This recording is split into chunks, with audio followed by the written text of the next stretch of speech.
स्वागत है आप सभी का आर के स्टोरी ऑफ ड्रीम पर।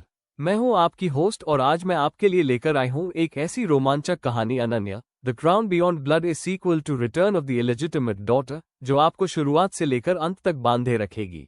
अध्याय 167। 80 वर्ष। अनन्या के 80वें जन्मदिवस का जश्न किसी भव्य सार्वजनिक समारोह के रूप में नहीं, बल्कि राजगढ़ के बगीचों में आयोजित एक अंतरंग और विस्तृत पारिवारिक मिलन के रूप में सामने आया, जो अब 3 पीढ़ियों गहरा था। उन रिश्तों का एक संचित तारामंडल जिसे इस गाथा ने उस समय से 64 वर्षों में इकट्ठा किया था जब एक 16 वर्षीय लड़की को पहली बार अपनी मां का पुराना पत्र मिला था। इसका अधिकांश आयोजन मीरा ने किया, जो अब खुद मध्यस्थता पहल की एक सम्मानित वरिष्ठ नेता थी, और वह अपनी ही बेटी काव्या के साथ काम कर रही थी, जो अब 22 वर्ष की हो चुकी थी और जिसने अपनी विश्वविद्यालय की पढ़ाई अभी अभी पूरी की थी, और इस परिवार की महिलाओं की हर पीढ़ी को परिभाषित करने वाले उसी सावधानीपूर्वक विचार विमर्श के साथ अभी भी यह तय कर रही थी कि इस निरंतर चलती विरासत में उसका अपना योगदान अंततः क्या रूप ले सकता है। अमारा और मिन्ह दोनों ही इस समारोह में शामिल होने के लिए आए, और उनके अपने दशकों के निरंतर काम ने उनके संबंधित देशों में पारदर्शिता आंदोलनों को पूरी तरह बदल दिया था, जिनमें से प्रत्येक अपने अब वयस्क बच्चों को लेकर आया था, जो उस महिला से अंततः व्यक्तिगत रूप से मिलने के लिए उत्सुक थे, जिनके दूर के मार्गदर्शन ने उनके माता पिता के जीवन के काम को बहुत अधिक आकार दिया था।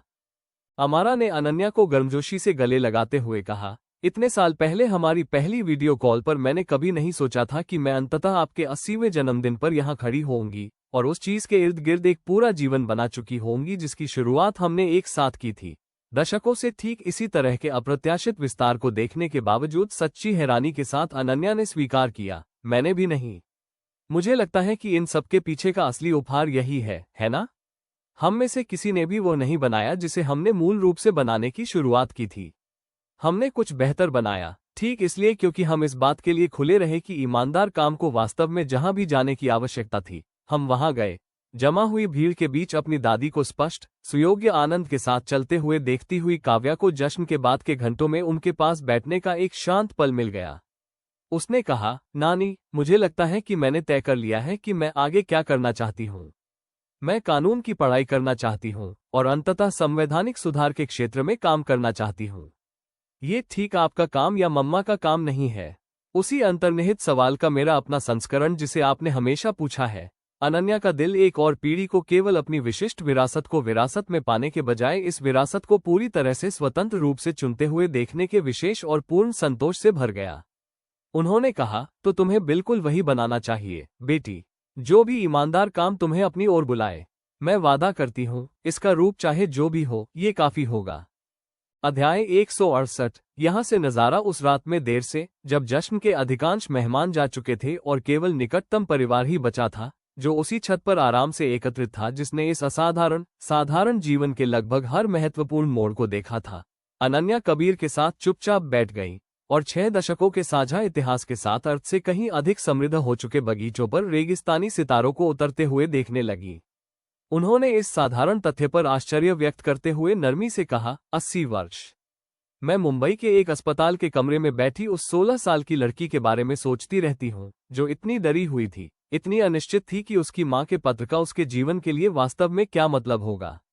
मुझे नहीं लगता कि वो इनमें से किसी की भी कल्पना कर सकती थी, ना गद्दी की, ना फाउंडेशन की, ना भूटान की, और ना ही इतने पूरी तरह से भरे हुए 80 वर्षों के जीवन की। साझेदारी के 5 दशकों से अधिक समय को आधार देने वाले उसी स्थिर भाव के साथ उनका हाथ पकड़ते हुए कबीर ने कहा, मुझे लगता है उसने बिल्कुल सही कल्पना की थी। उसने कल्पना की थी कि जो उसका है, उसके लिए ईमानदारी से मांगना किसी ऐसी जगह ले जा सकता है जहां जाना सार्थक हो। बाकी सब कुछ केवल वो विशिष्ट, अद्भुत रूप था जो उस साहस ने अंततः लिया था। अनन्या उनसे सटकर बैठ गई और उन्होंने एक ऐसे जीवन के पूर्ण स्थापित भार को महसूस किया जिसे उन्होंने अपनी समझ के अनुसार पूरी तरह से ईमानदारी से जिया था, जो अधूरा और जटिल होने के बावजूद अंततः पूरी तरह से सार्थक था। उन्होंने फुसफुसाते हुए कहा, अपना हक मांगो, तुम किसी से कम नहीं हो। और ये जाने पहचाने शब्द अब 80 वर्षों के संघर्ष से हासिल अर्थ के पूरे संचित भार को समेटे हुए थे। मुझे लगता है, माँ, आप जहाँ कहीं भी हैं, मुझे लगता है कि मैं आखिरकार पूरी तरह समझ गई हूँ कि आपका वास्तव में क्या मतलब था। मुझे शुरुआत करने के लिए कहने के लिए आपका धन्यवाद। अध्याय 169। लॉ स्कूल की शुरुआत काव्या के लॉ स्कूल के पहले सेमेस्टर के साथ ठीक उसी प्रकार की उत्सुक, घबराहट से भरी ऊर्जा आई जिसे अनन्या अपने संस्थागत निर्माण के शुरुआती वर्षों से याद करती थी। हालांकि इस बार सक्रिय नेतृत्व की थका देने वाली तात्कालिकता के बजाय एक दादी की आरामदायक दूरी से देखते हुए उन्होंने अपनी पोती की इस यात्रा को एक विशेष सौम्य गर्व के साथ अनुभव किया। काव्या ने अपनी नियमित फोन कॉल में से एक के दौरान अनन्या को बताया, मेरे कॉन्स्टिट्यूशनल लॉ सेमिनार में हर कोई पहले से ही जानता है कि मैं कौन हूँ। कक्षा में एक भी शब्द बोलने से पहले ही उन्होंने पहले से ही यह तय कर लिया है कि या तो मैं विशेषाधिकार प्राप्त हूँ और परिवार के नाम पर मजे कर रही हूँ, या फिर यह साबित करने के लिए बहुत ज्यादा कोशिश कर रही हूँ कि मैं ऐसी नहीं हूँ। अनन्या ने सहानुभूति जताते हुए कहा, यह एक पुराना परिचित बोझ है। मुझे नहीं लगता कि इसका कोई आसान समाधान है बेटी। मैंने खुद इसे कभी पूरी तरह से हल नहीं किया। मैंने आखिरकार बस ये सीखा कि पर्याप्त समय और पर्याप्त वास्तविक प्रयास के बाद खुद काम ही अपना जवाब बन जाता है। काव्या ने पूछा, आपको इसमें कितना समय लगा? अनन्या ने कहा, सच कहूं तो जितना मैं स्वीकार करना चाहूं उससे कहीं ज्यादा। मुझे लगता है कुछ मायनों में लोग अभी भी कभी कभी यह परख रहे थे कि क्या मैंने अपने वास्तविक काम के दशकों बाद भी अपनी जगह अर्जित की है। चौहान के शुरुआती इशारे, मेरी वैधता को लेकर कानूनी चुनौती जो हर किसी के द्वारा इस पर सवाल उठाना बंद करने के बाद दशकों बाद आए, वो संदेह पूरी तरह से गायब नहीं होता, चाहे आप कितनी भी बड़ी उपलब्धियां हासिल कर लें।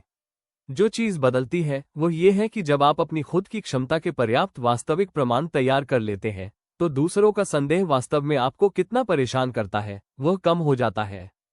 अध्याय 170। एक कैंपस विवाद। खुद को साबित करने का अवसर जब आखिरकार आया तो वह किसी नाटकीय टकराव के जरिए नहीं बल्कि एक वास्तविक कैंपस विवाद के जरिए आया जिसने काव्या की अपनी उभरती हुई प्रवृत्ति को कक्षा की किसी भी चर्चा की तुलना में कहीं अधिक सीधे तौर पर परखा। प्रथम पीढ़ी के छात्रों का समर्थन करने के लिए बनाए गए एक विश्वविद्यालय स्कॉलरशिप फंड के बारे में छात्र अखबार की एक जांच से पता चला कि पिछले लगभग 3 वर्षों से इसके फंड का एक बड़ा हिस्सा वास्तविक छात्र सहायता के बजाय प्रशासनिक वेतन वृद्धि की ओर चुपचाप मोड़ा जा रहा था। काव्या ने अपनी दादी को फोन पर बताया, जिसमें उनकी आवाज में वास्तविक गुस्सा झलक रहा था। हर कोई इसके बारे में बात कर रहा है। प्रशासन इसे तकनीकी बजटीय पुनर्वंटन कह रहा है। ये धोखाधड़ी है नानी।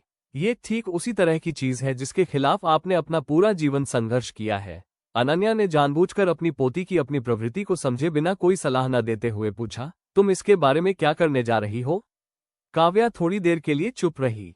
मैं कुछ करना चाहती हूँ, लेकिन मुझे नहीं पता कि मुझे इसके लिए ध्यान आकर्षित करने के लिए परिवार के नाम का इस्तेमाल करना चाहिए या नहीं, या क्या ये बिल्कुल उसी तरह का विशेषाधिकार प्राप्त व्यवहार होगा जिसके बारे में हर कोई पहले से ही मेरे बारे में अनुमान लगाता है।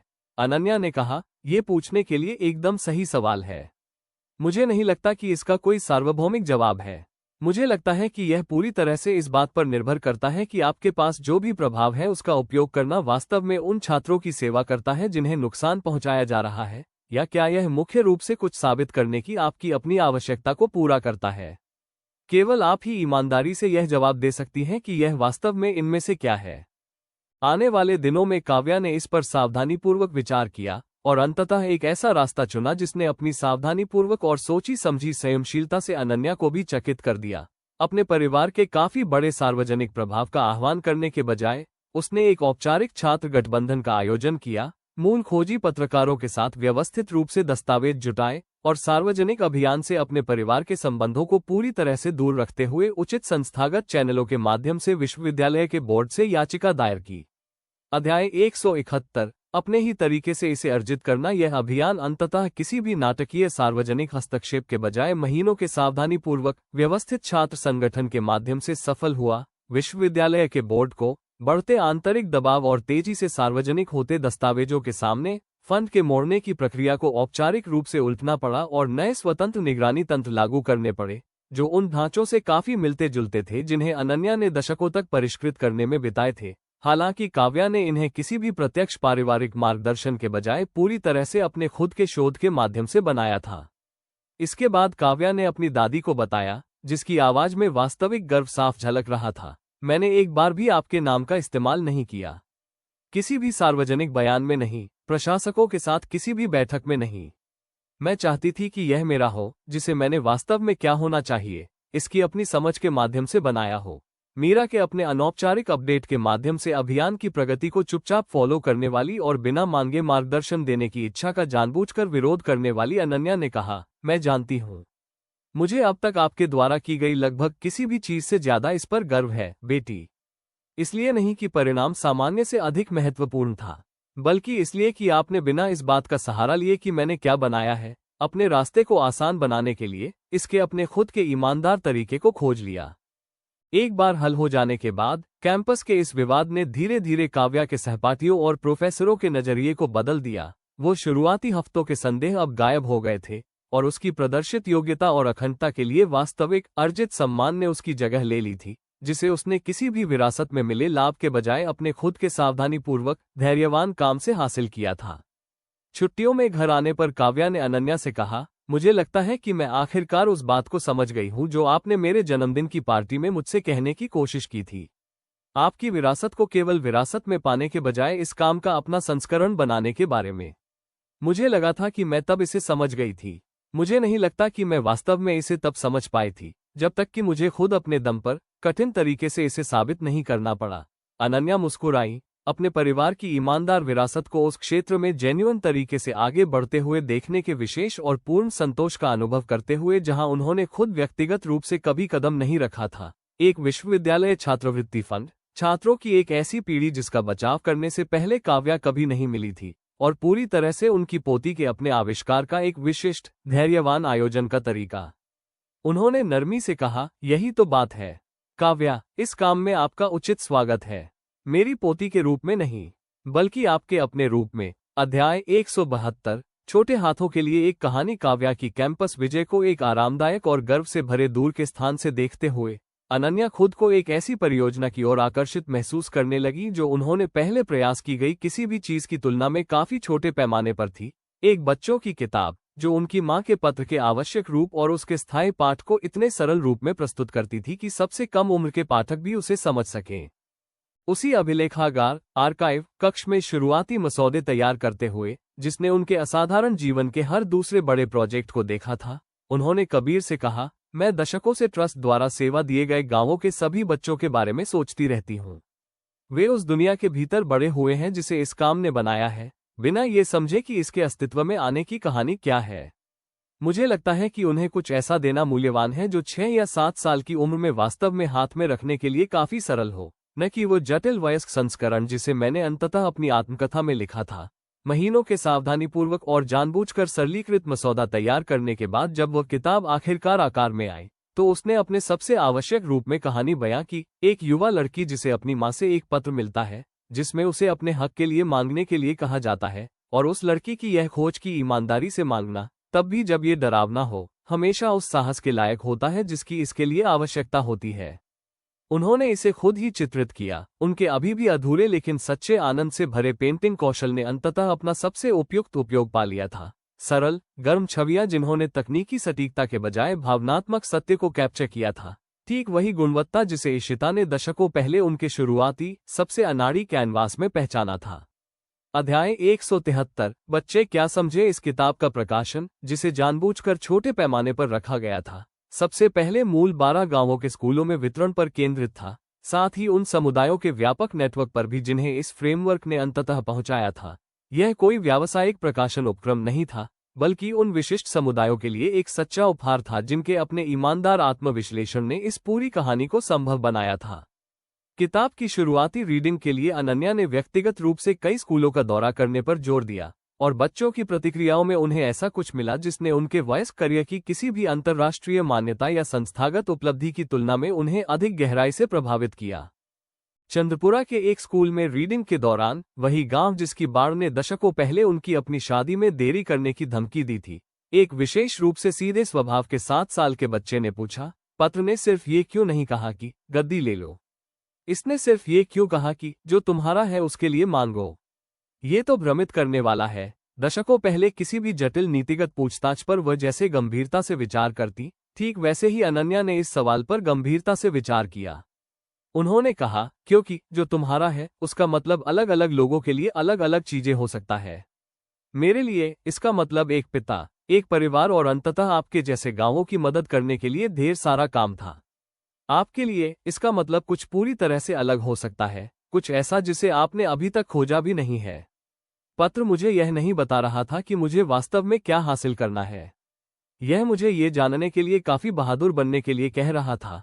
एक अन्य बच्चा, एक शांत लड़की जो अपनी कक्षा के अन्य बच्चों के बाहर खेल के मैदान में दौड़ जाने के बाद भी वहीं रुकी रही, एक ऐसा सवाल लेकर अनन्या के पास आई जिसका वजन उस छोटी उम्र के बच्चे के लिए अप्रत्याशित रूप से बहुत अधिक था। उसने पूछा, मेरे दादाजी कहते हैं कि बाढ़ आने से पहले हमारी पारिवारिक जमीन हुआ करती थी। वो कहते हैं कि ट्रस्ट ने नए घर बनाए हैं, लेकिन वो पुरानी जमीन को लेकर अभी भी दुखी है। क्या ये भी आपके पत्र की तरह है? लड़की की आंखों में आंखें डालकर ठीक से बात करने के लिए अनन्या घुटनों के बल बैठ गई और उस सवाल में उसी बुनियादी जटिलता को पहचाना जिसने उनके अपने वयस्क जीवन के काम के एक बहुत बड़े हिस्से को परिभाषित किया था। नरमी से उन्होंने कहा, मुझे लगता है, हाँ, कभी कभी जो आपका है उसके लिए मांगने का मतलब ये भी होता है कि जो आपने खोया है उसके बारे में ईमानदार रहें, भले ही आपको जो मिला है उसके लिए आप आभारी हो। दोनों बातें एक ही समय में सच हो सकती हैं। ये भ्रमित करने वाली बात नहीं है। यह असल में बस इस बात का रूप है कि कठिन भावनाओं के प्रति ईमानदार होना कैसा दिखता है।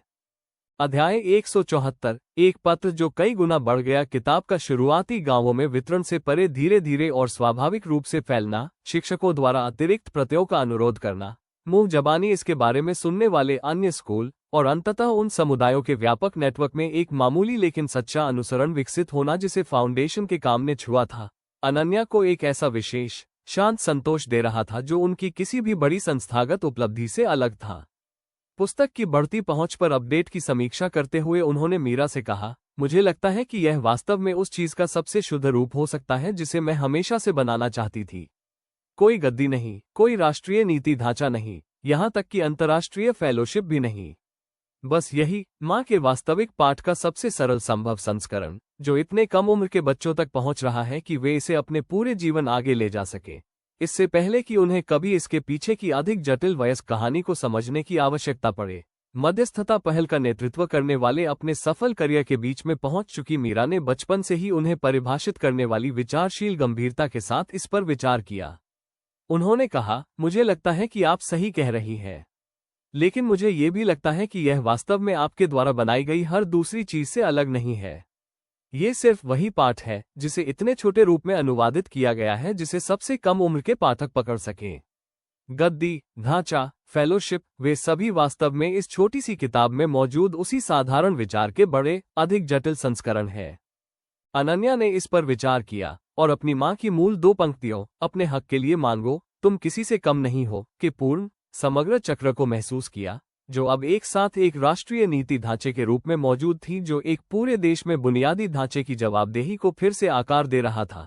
3 महाद्वीपों में फैला एक अंतर्राष्ट्रीय मेंटरशिप नेटवर्क था और एक साधारण बच्चों की कहानी थी जिसे गांव के स्कूलों में शिक्षकों द्वारा उन बच्चों को जोर से पढ़कर सुनाया जा रहा था जो उस दुनिया के भीतर पूरी तरह से बड़े होते जिन्हें उस पत्र ने अंततः बनाया था। नरमी से उन्होंने कहा, मुझे लगता है ये बिल्कुल सही है। हर पैमाना, हर रूप, हर जटिल संस्थागत संरचना, इन सब के नीचे ये हमेशा से बस यही था। एक माँ की अपनी बेटी के लिए एक साधारण इच्छा कि वह ईमानदारी से उस चीज के लिए कहे जिसकी वह हकदार है और यह विश्वास करे कि पूछना अपने आप में अंततः काफी होगा। अध्याय 175, अंततः स्वीकार किया गया। एक राष्ट्रीय सम्मान। राष्ट्रपति कार्यालय ने औपचारिक रूप से उचित राजनयिक चैनलों के माध्यम से निमंत्रण भेजा, भारत के सर्वोच्च नागरिक सम्मान के रूप में, जो अनन्या के संस्थागत परिवर्तन के 5 दशकों को मान्यता देता था, और इसे उस औपचारिक गंभीरता के साथ पेश किया गया था जिसने उनके पूरे करियर के दौरान उन्हें ऐसी मान्यता स्वीकार करने से स्वाभाविक रूप से सतर्क रखा था जो उनके द्वारा वास्तव में बनाई गई हर चीज की सामूहिक और सहयोगात्मक प्रकृति को छिपा सकती थी। मीरा ने अपनी मां को निमंत्रण पर विचार करने में मदद करते हुए कहा, आपने इससे पहले छोटे सम्मानों को ठुकरा दिया है, इस बार क्या अलग है? अनन्या ने इस सवाल पर गंभीरता से विचार किया। मुझे लगता है 81 वर्ष की आयु में मैंने आखिरकार उस मान्यता को स्वीकार करने के बीच का अंतर सीख लिया है जो मुझे व्यक्तिगत रूप से केंद्र में रखती है, और उस मान्यता को स्वीकार करने के बीच का अंतर सीख लिया है जो वास्तव में व्यापक काम को ऐसी दृश्यता देकर उसकी सेवा करती है जो उसे अन्यथा शायद न मिलती। यदि मैं इस स्वीकृति को सही तरीके से प्रस्तुत करूं तो ये दूसरे प्रकार की लगती है। अंततः उन्होंने इस शर्त पर इसे स्वीकार किया कि उनके औपचारिक भाषण का केंद्र उनकी अपनी व्यक्तिगत यात्रा नहीं होगी, बल्कि वे हजारों लोग होंगे जिन्होंने दशकों और महाद्वीपों में उनके साथ मिलकर इस काम को गढ़ा है। काव्या की हमनाम और जीवन भर की दोस्त, कबीर की धैर्यवान खोजी साझेदारी, मीरा की अपनी वास्तविक नवाचार इनोवेशंस, अमारा और मिन्ह का स्वतंत्र अंतर्राष्ट्रीय नेतृत्व, न्यायमूर्ति कुलकर्णी का संस्थागत संरक्षकत्व और अनगिनत ग्रामीण निवासी, ऑडिटर, मध्यस्थ और साधारण नागरिक जिन्होंने 5 उल्लेखनीय दशकों में एक समय में एक निर्णय लेते हुए आरामदायक चुप्पी के बजाय ईमानदारी को चुना था। दिल्ली के सबसे भव्य आधिकारिक हॉल में आयोजित इस समारोह में उनके ओस्लो पुरस्कार के दशकों पहले के समारोह से काफी अलग भीड़ जुटी थी। मुख्य रूप से अंतर्राष्ट्रीय गणमान्य व्यक्ति नहीं, बल्कि घरेलू अधिकारी, पत्रकार और आम नागरिक जिनके अपने जीवन भारतीय शासन में इस फ्रेमवर्क की दशकों लंबी पहुंच से प्रत्यक्ष या अप्रत्यक्ष रूप से प्रभावित हुए थे। अध्याय 176। उन्होंने दिल्ली में क्या कहा। कैमरे और गणमान्य व्यक्तियों से भरे एक कमरे के सामने एक बार फिर खड़ी होकर अनन्या ने शुरुआत की। इस सम्मान से मैं बेहद सम्मानित महसूस कर रही हूँ। हालांकि इस बार उस व्यक्ति की विशेष सहजता के साथ, जिसे अपने जीवन के काम के वास्तविक मूल्य को जानने के लिए लंबे समय से बाहरी मान्यता की आवश्यकता नहीं रही है। लेकिन मैं इस कमरे में आप सभी के साथ पूरी ईमानदारी से बात करना चाहती हूँ, ठीक उसी तरह जैसे मैंने उस काम के हर अध्याय में ईमानदार रहने की कोशिश की है जिसे ये सम्मान मान्यता देता है। मैंने इनमें से कुछ भी अकेले नहीं बनाया है। उन्होंने लगभग बीती 20 मिनट तक बात की और नाम लेकर पुकारा, न केवल उन प्रमुख हस्तियों के नाम जिनकी योगदानों को पहले ही सार्वजनिक मान्यता मिल चुकी थी, बल्कि साधारण ऑडिटरों, गांव के समन्वयकों और मध्यस्थता कर्मचारियों के नाम भी, जिनके धैर्यवान, सादे कामों ने साल दर साल बड़े पैमाने पर जनता के ध्यान से दूर रहते हुए वास्तव में फ्रेमवर्क के परिणाम दिए थे। अपने भाषण के अंत के करीब उन्होंने कहा, मेरी मां ने अब से 60 साल से अधिक समय पहले मुझे एक पत्र लिखा था, जिसमें मुझसे मेरे हक के लिए मांगने को कहा गया था। मैं इस कमरे में मौजूद हर व्यक्ति को और इस प्रसारण के पहुंचने वाले हर स्थान से देख रहे हर व्यक्ति को वही बताना चाहती हूं जो मैंने तब से सीखा है, मांगना तो बस शुरुआत है। असल में जो मायने रखता है वह ये है कि जब आप मांगने का साहस जुटा लेते हैं तो आप क्या बनाते हैं, और वो निर्माण कभी भी किसी भी हाल में अकेले पूरा नहीं होता। ये सम्मान उन सभी लोगों का है जिन्होंने 5 दशकों में बार बार मेरे साथ मिलकर कुछ ईमानदार बनाने का विकल्प चुना। मैं तो बस वो व्यक्ति थी जिसके पास वो पत्र था जिससे इसकी शुरुआत हुई थी। उन्होंने गौर किया कि इसके बाद मिलने वाली तालियों की गड़गड़ाहट में किसी भी पिछली सार्वजनिक मान्यता की तुलना में एक अलग ही खूबी थी। ये केवल व्यक्तिगत उपलब्धि की प्रशंसा नहीं थी, बल्कि पूरे आंदोलन के संचित प्रभाव की एक सच्ची सामूहिक मान्यता थी, जो एक महिला की उस इच्छाशक्ति में समाहित थी जिसके तहत उसने श्रेय को उतनी ही उदारता से साझा किया जितनी उदारता से उसने कभी कुछ वास्तव में कठिन बनाने के बोझ को साझा किया था। अध्याय 177। एक साधारण दिवाली। अगली शरद ऋतु में राजगढ़ में ऐसी दिवाली का जश्न मनाया गया जैसा परिवार ने पहले कभी अनुभव नहीं किया था। ये केवल तत्काल परिवार का सामान्य जमावड़ा नहीं था, बल्कि एक व्यापक, आनंदमय सभा थी जिसमें वे सभी धागे शामिल थे जिन्हें इस गाथा ने 5 उल्लेखनीय दशकों में एक साथ पिरोया था। अमारा अपने बड़े हो चुके बच्चों के साथ कीन्या से आए। मिन्ह, जो अब अपने देश के क्रमिक राजनीतिक उदारीकरण के कारण भारत का अधिक स्वतंत्र रूप से दौरा करने में सक्षम थे, वे भी अपने परिवार को साथ लेकर आए। स्कॉलरशिप की पहली ग्रेजुएट प्रियंका शर्मा, जो अब अपना खुद का एक सफल ग्रामीण स्वास्थ्य क्लिनिक चला रही थी, अनन्या को गर्मजोशी से गले मिलते समय अपनी आंखों में सच्ची कृतज्ञता लिए हुए वापस आई। कविता, जो अब 90 के दशक के पार पहुंच चुकी थी लेकिन अभी भी तेज तर्रार थी, अपनी परपोती काव्या के बगल में संतुष्ट भाव से बैठी थी और दोनों काव्या के उभरते कानूनी करियर पर गहरी बातचीत में व्यस्त थी।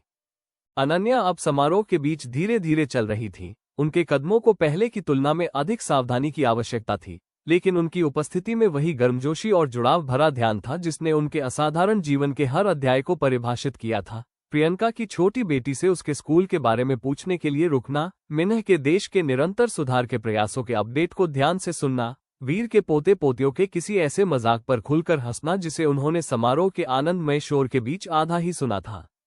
उत्सव के बीच एक शांत पल के लिए उन्हें ढूंढते हुए कबीर ने नरमी से कहा, इन सब को देखो। यहाँ मौजूद हर एक व्यक्ति किसी न किसी तरह से उस पत्र से जुड़ा है जो आपकी माँ ने 65 साल पहले मुंबई के एक छोटे से फ्लैट में लिखा था। अनन्या ने एकत्रित भीड़ पर नजर डाली। बच्चे और पोते पोतियां, मेटी और सहकर्मी और दोस्त एक ही शाम के जश्न में 3 पीढ़ियां और 3 महाद्वीप प्रतिनिधित्व कर रहे थे और उस साधारण इच्छा द्वारा अंततः बनाई गई हर चीज के पूर्ण समग्र भार को महसूस किया। उन्होंने नरमी से कहा, मुझे लगता है इन सबको देखकर माँ बहुत खुश होती। केवल इस बात पर गर्व नहीं कि मैंने क्या बनाया, इस बात से खुश, वास्तव में खुश, ये देखकर कि इतनी कठिन शोक की स्थिति से शुरू हुई चीज से अंततः कितनी अधिक खुशी उपजी। अध्याय 178। कबीर की बारी। अनन्या के अपने दिल के दौरे के लगभग 1 साल बाद अगला स्वास्थ्य कबीर का डगमगाया। एक हल्का लेकिन अकाट्य स्ट्रोक, जो अभिलेखागार आर्काइव कक्ष में पुराने केस फाइलों की समीक्षा करते समय एक सामान्य सुबह के दौरान आया, जिससे उनके बाएं हाथ में अस्थायी कमजोरी और उनकी बोली में हल्की सी रुकावट आ गई थी, जिसके बारे में डॉक्टरों ने आश्वासन दिया था कि उचित चिकित्सा से इसमें सुधार होने की संभावना है। हालांकि समय सीमा अभी भी अनिश्चित बनी हुई थी। 5 दशकों से अधिक के विवाह में पहली बार अनन्या खुद को एक समान साझेदार के बजाय प्राथमिक देखभाल करने वाले केयरगिवर की अनजाने और अपरिचित स्थिति में पा रही थी।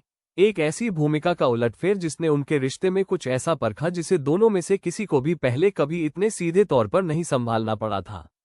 एक साथ अपने शुरुआती फिजिकल थेरेपी सत्रों में से एक के दौरान अपने सावधान, प्रयासपूर्ण भाषण के बावजूद स्पष्ट निराशा जताते हुए कबीर ने उनसे कहा, मुझे यह नफरत है, ये देखना कि आपको सिर्फ मुझे संभालने के लिए अपनी हर चीज को धीमा करना पड़ रहा है। चिकित्सक द्वारा बताए गए अभ्यासों के माध्यम से उनके कमजोर हाथ का मार्गदर्शन करते हुए अनन्या ने उन्हें प्यार से याद दिलाया, डिफेंस फ्रेमवर्क बनाते समय जब मैं थकी हुई थी, मीरा के लिए बमुश्किल मौजूद थी, तब आपने दशकों पहले मेरे लिए बिल्कुल यही किया था। आपने मुझे उस सहयोग की आवश्यकता महसूस कराने के लिए एक बार भी दोषी महसूस कराए बिना मेरी गति से मेल खाने के लिए अपने खुद के खोजी करियर को धीमा कर दिया था। मैं बस वही लौटा रही हूं जो आपने कभी मुझे दिया था। धीमी गति से और बात कहने में अपेक्षित प्रयास के साथ स्पष्ट निराशा जताते हुए कबीर ने कहा, वह अलग लगा था। तुम कुछ असाधारण बना रही थी, मैं तो बस अस्थायी रूप से टूट गया हूं। दृढ़ता से अनन्या ने कहा, आप टूटे नहीं हैं, आप उबर रहे हैं। दोनों में अंतर है और मैं आपको तब तक हर एक दिन उस अंतर की याद दिलाती रहूंगी जब तक आप खुद इस पर पूरी तरह से विश्वास नहीं कर लेते। अध्याय 179। 50 वर्षों का वास्तविक अर्थ। शुरुआती महीनों में धीरे धीरे और अनिश्चित रूप से होने वाले इस सुधार ने अनन्या और कबीर को एक नए, गहरे प्रकार के जुड़ाव में ला खड़ा किया, जिसकी आवश्यकता 5 दशकों की साझेदारी को भी पहले कभी नहीं पड़ी थी। महल के बगीचों में एक साथ किए जाने वाले फिजिकल थेरेपी के लंबे, धैर्यवान अभ्यास, कबीर की अस्थायी रूप से रुकती हुई बोली के इर्द गिर्द धीरे धीरे की जाने वाली सावधान बातचीत, और धीरे धीरे हुआ वह वास्तविक सुधार जिसे दोनों में से किसी ने भी हल्के में नहीं लिया। सुधार के कई महीनों बाद एक दोपहर कबीर ने उनसे कहा, जिसकी बोली में लगातार सुधार हो रहा था, हालांकि कभी कभी अतिरिक्त धैर्य और देखभाल की आवश्यकता अब भी थी, मैं कोलकाता के बारे में सोचता रहता हूँ। चटर्जी से मिलने के बाद वापसी की वो पहली ड्राइव, जब आपने पूछा था कि क्या इन सबसे मैं थक गया हूँ, मैंने आपसे कहा था कि मुझे नहीं पता कि आप एक के बाद एक मुश्किल सच का सामना कैसे करती रहती हैं। मुझे लगता है कि इस दौरान मेरी देखभाल करते हुए आपको देखकर मैं आखिरकार पूरी तरह समझ गया हूं। अनन्या ने पूछा, क्या समझ गए? कबीर ने धीरे धीरे हर शब्द को सावधानी से चुनते हुए कहा, ये कि ईमानदारी कभी भी वास्तव में थकाने वाला हिस्सा नहीं थी। थकाने वाला हिस्सा हमेशा से इसे अकेले करना था, या यह विश्वास करना था कि आपको ऐसा करना ही होगा। इन सबके दौरान मुझे एक बार भी अकेलापन महसूस नहीं हुआ, यहां तक कि जब मैं अपनी सबसे ज्यादा निराशा में था, या इस बात से सबसे ज्यादा डरा हुआ था कि क्या मैं पूरी तरह से ठीक हो पाऊंगा। आप यहां मौजूद रही हैं, हर एक मुश्किल पल में, ठीक उसी तरह जैसे मैंने हमारे द्वारा बनाई गई हर चीज के दौरान आपके लिए मौजूद रहने की कोशिश की थी। अनन्या की आंखें भर आईं और उन्होंने उन सब बातों के बारे में सोचा जिनसे उनकी साझेदारी ने 5 दशकों में पार पाया था। बलवंत की धमकियां, बिहार घोटाला, मीरा की स्वतंत्रता, देवयानी की मृत्यु, और अब ये सबसे नया, सबसे अंतरंग परीक्षण की बीमारी और स्वास्थ्य में का वास्तविक अर्थ दशकों पहले उनकी शादी के दौरान बोले गए औपचारिक शब्दों से परे क्या था। उन्होंने नरमी से कहा, मुझे लगता है ये हम दोनों द्वारा एक साथ बनाई गई सबसे सच्ची चीज हो सकती है।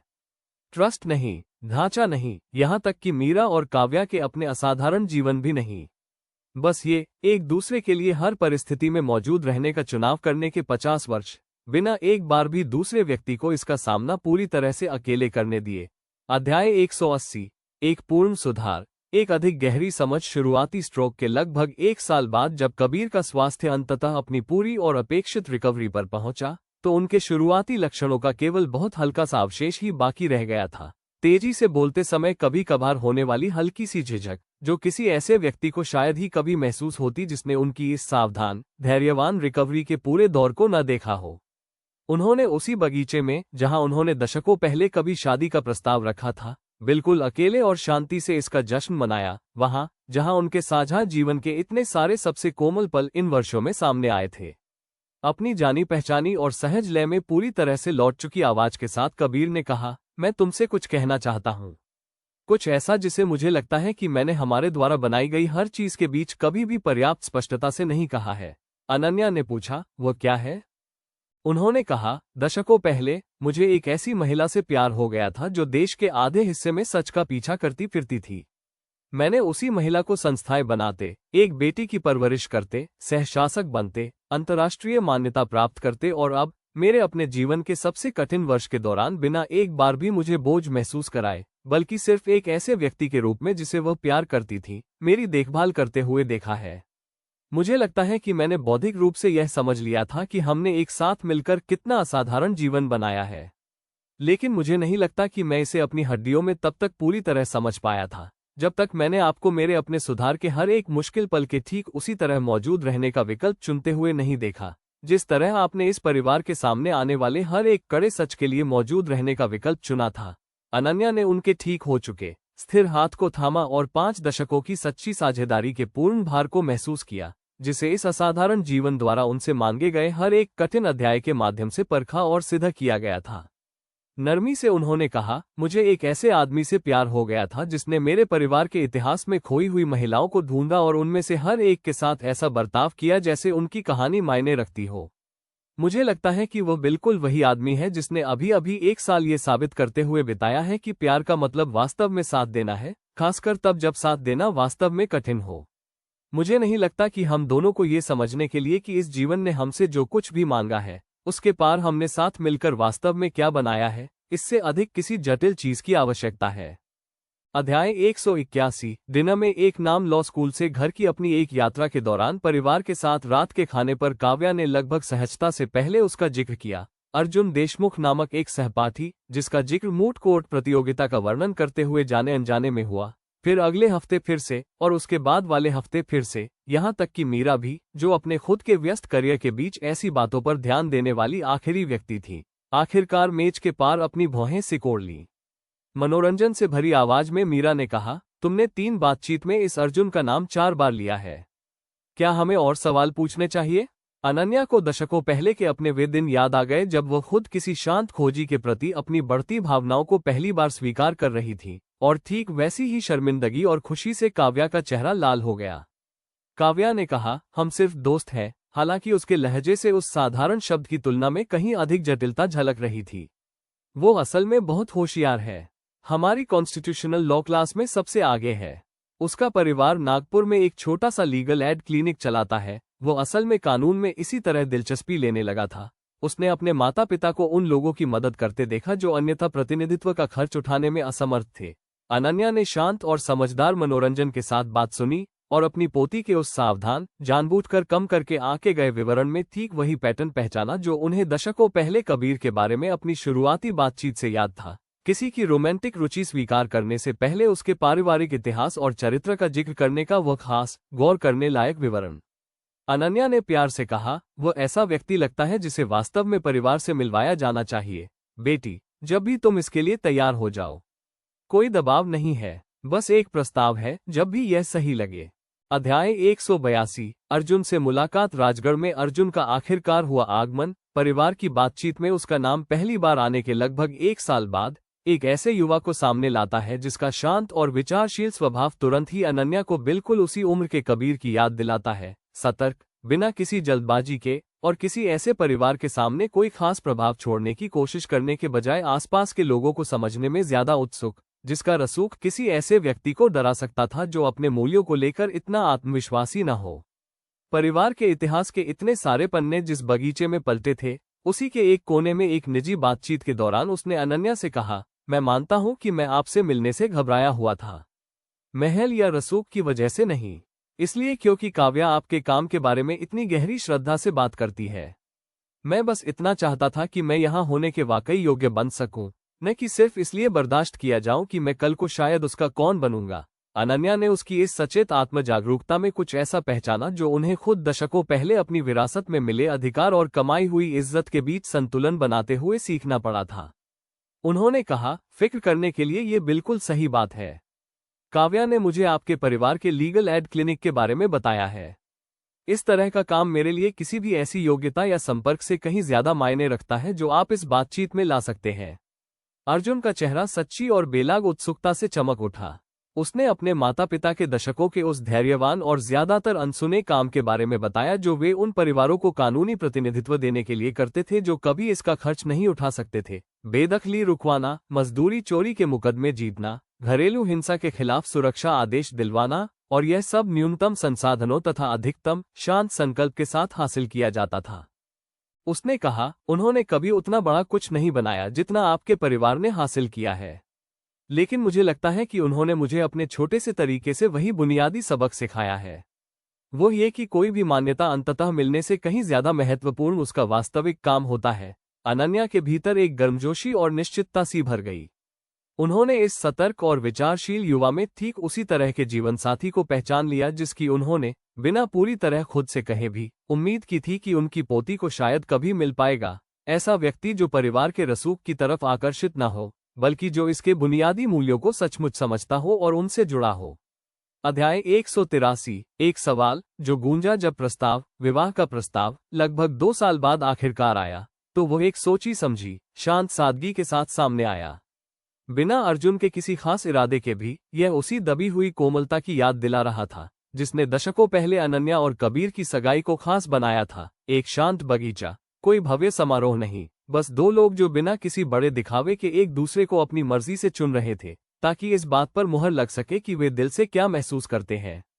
इसके तुरंत बाद काव्या ने अपनी नानी को फोन किया, और फोन के थोड़े खराब कनेक्शन के बावजूद उसकी खुशी साफ झलक रही थी। नानी, मैंने हाँ कह दिया है। मैं चाहती थी कि सबसे पहले आपको पता चले। अपनी उम्र के इस पड़ाव और इस परिवार के असाधारण इतिहास के कई दशकों को देखने के बावजूद अनन्या की आंखों में सच्ची खुशी के आंसू आ गए। उन्होंने कहा, मुझे तुम्हारे लिए बहुत खुशी है बेटी। मुझे सब कुछ विस्तार से बताओ। काव्या ने प्रस्ताव का पूरा विवरण दिया। अर्जुन के सचेत, दिल को छू लेने वाले शब्द, उसने जो साधारण सी अंगूठी चुनी थी जो दिखावे से दूर थी, और वह शांत बगीचा जिसे उसने खास तौर पर इसलिए चुना क्योंकि काव्या ने कभी चलते चलते जिक्र किया था कि उसे अपने दादा दादी की शांत सगाई की कहानी सुनना कितना पसंद था। अनन्या ने धीमी आवाज में उस सोची समझी समानता से भावुक होकर कहा, उसे वो कहानी याद थी। बेटी, यही वो ध्यान देना है जो मायने रखता है। बड़े बड़े इशारे नहीं, सच्ची बात सुनना जिसे सार्थक काम में बदला गया हो। काव्या ने कहा, मुझे लगता है कि मैंने इन सब सालों में आपको और दादा कबीर को देखकर बिल्कुल यही सीखा है कि सच्चा प्यार किसी दिखावे या तमाशे का नाम नहीं है। यह इस बात पर ध्यान देने के बारे में है कि दूसरा व्यक्ति असल में किन चीजों को अहमियत देता है, और छोटी छोटी शांत चीजों में भी उसका सम्मान करने के बारे में है। कॉल समाप्त होने के बाद भी अनन्या काफी देर तक फोन लिए बैठी रही। उन्होंने महसूस किया कि कैसे उनकी मां के मूल पत्र का वो अंतर्निहित सबक आने वाली एक और पीढ़ी तक पहुंच गया है, परिस्थितियों के रूप में नहीं, जो कभी बिल्कुल एक जैसी नहीं रही, बल्कि उस बुनियादी सिद्धांत के रूप में, ईमानदार ध्यान, सच्ची साझेदारी, और एक दूसरे को असल में जानकर व सराहकर एक साथ जीवन बनाने का साहस, न कि किसी और के लिए प्यार का दिखावा करना। उन्होंने खाली बगीचे और अपनी मां की उस सरल इच्छा से बने इतिहास की ओर फुसफुसाते हुए कहा, मां, मुझे लगता है कि तुम्हारा वो पत्र अब 4थी पीढ़ी तक पहुंच गया है। मैं उम्मीद करती हूं कि तुम देख पा रही हो कि यह सफर तय करके कहां तक आ गया है। अध्याय 184। एक डॉक्यूमेंट्री का प्रस्ताव। ज़ारा अहमद नाम की एक युवा फिल्मकार, जिसके दक्षिण एशिया भर में जमीनी स्तर के पारदर्शिता आंदोलनों पर बने पिछले काम ने सच्ची आलोचनात्मक सराहना हासिल की थी, ने कपूर की पिछली जीवनी से कहीं ज्यादा महत्वाकांक्षी प्रस्ताव के साथ परिवार से संपर्क किया। एक पूर्ण डॉक्यूमेंट्री जिसे कई देशों में फिल्माया जाना था, जो न केवल अनन्या की अपनी कहानी को, बल्कि उन लोगों और संस्थानों के पूरे विशाल नेटवर्क को भी सामने लाती, जिसे उनकी मां के पत्र ने अंततः छुआ था। अनन्या, मीरा और काव्या की उपस्थिति में अपनी शुरुआती बैठक के दौरान ज़ारा ने समझाया, मैं किसी असाधारण व्यक्ति पर एक और फिल्म नहीं बनाना चाहती। मैं एक ऐसी फिल्म बनाना चाहती हूं कि कैसे एक ईमानदार फैसला वास्तव में पीढ़ियों और भूगोल की सीमाओं से परे कई गुना बढ़ जाता है, जब उसे बढ़ने के लिए वास्तविक जगह मिलती है। यह आपकी कहानी है राजकुमारी जी, लेकिन साथ ही अमरा, मिन्ह, कामिनी, प्रियंका और अब काव्या के अपने कॉलेज के काम और आने वाले विवाह की भी कहानी है। पूरा नक्षत्रमंडल, न कि केवल उसका मूल केंद्र। कपूर की जीवनी के अपने पिछले अनुभव के बाद अब कथा पर अपना नियंत्रण छोड़ने में पूरी तरह सहज हो चुकी अनन्या ने दशकों पहले की तुलना में बहुत कम हिचकिचाहट महसूस की। उन्होंने कहा, मुझे लगता है कि यह कहानी कहने का किसी ऐसी रिपोर्ट से कहीं ज्यादा ईमानदार तरीका है जो पूरी तरह मुझ पर केंद्रित हो। मैंने दशकों से इस बात पर जोर दिया है कि यह काम कभी भी अकेले मेरा नहीं था। एक ऐसी डॉक्यूमेंट्री जो इस बात को सिर्फ जताने के बजाय वास्तव में साबित करे, वो बिल्कुल सही प्रोजेक्ट लगती है। अध्याय 185। महाद्वीपों में फिल्मांकन लगभग 2 साल तक चले इस डॉक्यूमेंट्री के निर्माण कार्य ने ज़ारा के छोटे से दल को भारत, केन्या, वियतनाम और भूटान की यात्रा पर पहुंचा दिया। उन्होंने दर्जनों ऐसे लोगों के साक्षात्कार लिए जिनके जीवन को दशकों पहले राजगढ़ के एक अभिलेखागार कक्ष से शुरू हुए उस ढांचे ने प्रत्यक्ष या अप्रत्यक्ष रूप से आकार दिया था। अनन्या ने खुद भी लंबे साक्षात्कारों में हिस्सा लिया, लेकिन पूरी प्रक्रिया के दौरान इस बात पर जोर दिया कि फिल्म का असली केंद्र बिंदु उनकी अपनी व्यक्तिगत कहानी पर केंद्रित रहने के बजाय पूरे नेटवर्क में फैला हुआ रहे। एक ऐसा अनुरोध जिसे ज़ारा ने पूरी सावधानी से निभाया। उन्होंने अमरा की केन्याई पहल, मिन्ह के सतर्क और सुरक्षात्मक वियतनामी अभियान, प्रियंका के ग्रामीण चिकित्सा अभ्यास और अनन्या के मूल राजगढ़ के काम के साथ साथ काव्या के अपने कॉलेज के आयोजनों के फुटेज को आपस में पिरोया। ज़ारा के साथ अपने अंतिम साक्षात्कार सत्रों में से एक के दौरान अनन्या ने कहा, मैं चाहती हूं कि इसे देखने वाले लोग एक खास बात समझें। यह नहीं कि मैं असाधारण हूं, बल्कि यह कि यह सिद्धांत असाधारण है, और जो कोई भी इसे अपनी खास परिस्थितियों में आजमाने के लिए तैयार हो, उसके लिए यह वाकई उपलब्ध है। मैं 16 साल की थी, डरी हुई थी, और मेरे पास एक पत्र और अपनी जिद के अलावा कुछ नहीं था। अमरा AIROBI में एक दृढ़ निश्चयी युवा कार्यकर्ता थी।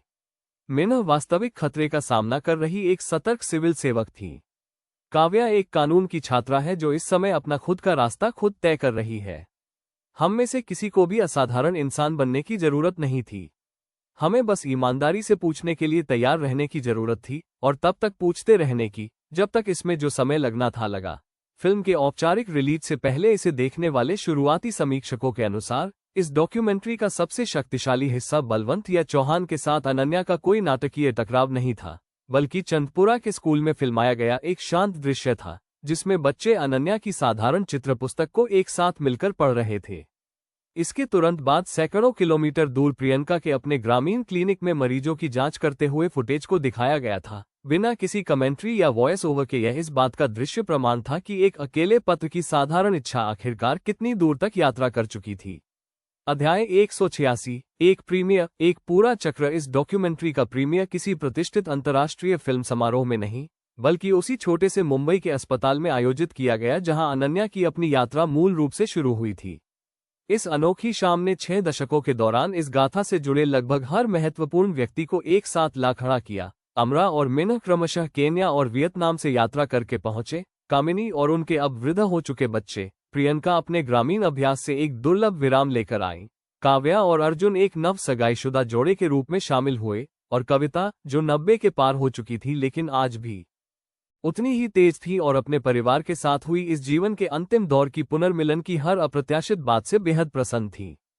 फिल्म को एक साथ देखते हुए दशकों और महाद्वीपों में फैले उन तमाम असाधारण लोगों से घिरे हुए जिनके जीवन सचमुच उनके अपने जीवन से जुड़ गए थे, अनन्या ने महसूस किया कि फिल्म ने कुछ ऐसा कैद किया है जिसे उन्होंने व्यक्तिगत रूप से हर एक अध्याय को जीते समय भी पूरी तरह से महसूस नहीं किया था। एक डरी हुई 16 वर्षीय लड़की द्वारा लिए गए एक अकेले फैसले का आखिरकार क्या विशाल और अद्भुत विस्तार हुआ था। क्रेडिट रोल्स के चलते और एकत्रित दर्शकों द्वारा अपनी शांत, भावुक बातचीत शुरू करने पर अनन्या ने कबीर से कहा, मैं लगातार यही सोच रही हूँ कि अपने अंतिम दिनों में वो पत्र लिखते समय माँ इनमें से किसी की भी कल्पना नहीं कर रही होंगी। बस 2 पंक्तियां जो केवल मेरे लिए थीं, केवल एक खास जीवन के एक खास अन्याय को दूर करने के लिए थी। वो यह नहीं जान सकती थी कि यह आखिरकार केन्या, वियतनाम, भूटान, मुंबई के एक लॉ स्कूल और बिहार के एक ग्रामीण क्लिनिक तक पहुंच जाएगा। कबीर ने नरमी से कहा, मुझे नहीं लगता कि उन्हें ये सब जानने की जरूरत थी। मुझे लगता है कि उन्हें बस इस बात पर भरोसा करने की जरूरत थी कि ईमानदारी, जब एक बार पूरी सच्चाई से अपनाई जाती है, तो खुद ही आगे बढ़ने का रास्ता खोज लेती है। उन्होंने आपको बिल्कुल वही दिया जिसकी शुरुआत करने के लिए आपको जरूरत थी। उसके बाद जो कुछ भी हुआ वो बस इस बात का परिणाम था कि जब किसी व्यक्ति के सच्चे साहस को बढ़ने के लिए पर्याप्त समय और जगह दी जाती है तो क्या होता है। शाम ढलते ढलते अनन्या को व्यक्तिगत रूप से धन्यवाद देने आई ज़ारा ने इस प्रोजेक्ट के पूरा होने पर अपने विचार साझा किए। उन्होंने कहा, मैंने पहले भी असाधारण लोगों पर डॉक्यूमेंट्री बनाई है। ये पहली ऐसी फिल्म है जिसे पूरा करते समय मैं सचमुच यह मानती हूँ कि यह कहानी असल में उस व्यक्ति के बारे में नहीं है जिसके बारे में हर कोई सोचता है। यह उस पत्र के बारे में है, इस बारे में कि जब कोई व्यक्ति यह तय करता है कि 2 साधारण पंक्तियां अपनी पूरी जिंदगी में पूरी तरह जीने लायक है तो क्या होता है। अनन्या मुस्कुरा उठी और उन्होंने अपने इस असाधारण जीवन को सही और ईमानदारी से प्रलेखित होते हुए महसूस किया, किसी अकेली की महान उपलब्धि के रूप में नहीं, बल्कि उस सरल, दोहराए जाने योग्य सत्य के प्रमाण के रूप में जिसे उनकी अपनी मां ने दशकों पहले मुंबई के एक छोटे से अस्पताल के कमरे में उन्हें पहली बार सौंपा था, और जिसकी गूंज दोनों में से कोई नहीं सोच सकता था कि एक दिन पूरी दुनिया में सुनाई देगी। अध्याय 187। एक विवाह। पीढ़ियों बाद अगले साल वसंत ऋतु में राजगढ़ के उसी बगीचे में काव्या और अर्जुन का विवाह संपन्न हुआ, जहां दशकों पहले अनन्या का अपना विवाह हुआ था। इस समारोह में एक खास और गहरी गूंज महसूस हुई जिसने वहां मौजूद लगभग हर व्यक्ति को प्रभावित किया। वही मंडप की परंपरा जिसे दोनों परिवारों की विशिष्ट संस्कृतियों को मिलाने के लिए एक बार फिर से ढाला गया था, और वही लड़ियां, बल्ब की रोशनी, जिन्हें काव्या ने जीवन भर अपनी नानी से मुंबई के बचपन से जुड़े विवाह के विवरण की कहानी सुनने के बाद खास तौर पर मंगवाया था। विवाह की सुबह जब वे दोनों साथ में तैयार हो रही थी तो काव्या ने अपनी नानी को समझाया, मैं ये लाइटें इसलिए चाहती थी क्योंकि आपने मुझे एक बार बताया था कि काव्या मासी ने आपकी माँ के पुराने मोहल्ले की याद में आपके विवाह में इन्हें शामिल किया था। मैं चाहती थी कि मेरे विवाह में भी उसी धागे का कुछ हिस्सा बना रहे, भले ही मैं उन दोनों में से किसी को भी व्यक्तिगत रूप से उस तरह से नहीं जान पाई। अनन्या ने एक परंपरा को पूरी तरह और प्यार से आगे बढ़ते देखने की एक खास और पूर्ण संतुष्टि महसूस की, किसी मजबूरी के वश में नहीं, बल्कि स्वेच्छा से चुनी गई क्योंकि इसका पीढ़ियों से वास्तविक अर्थ जुड़ा हुआ था, ठीक वैसे ही जैसे बेहतरीन विरासतें हमेशा करती है। अर्जुन के माता पिता, जो नागपुर में अपने साधारण लीगल एड क्लिनिक को उसी शांत समर्पण के साथ चलाते थे जिसने पहली बार अनन्या का सच्चा सम्मान अर्जित किया था, एकत्रित मेहमानों के बीच गर्व से खड़े थे। उनका दशकों का वह अधिकांशतः अनसुना काम अब इस असाधारण परिवार की लगातार आगे बढ़ती कहानी में औपचारिक रूप से बुन चुका था। जब जोड़े ने एक दूसरे को अपने वचन दिए तो अर्जुन ने बिना किसी लंबी चौड़ी या बनावटी भाषा के बड़ी सरलता से बात की। उन्होंने एक ऐसे जीवनसाथी को चुनने की बात कही जो ये समझता हो कि सच्चे संकल्प का अर्थ कठिन और साधारण दिखने वाले कामों के लिए भी लगातार खड़े रहना है। वही गुण, जैसा कि उन्होंने कहा, उन्होंने अपने माता पिता को देखकर सीखा था और जिसे उन्होंने काव्या के सचेत और धैर्यवान कॉलेज आयोजनों में तुरंत पहचान लिया था।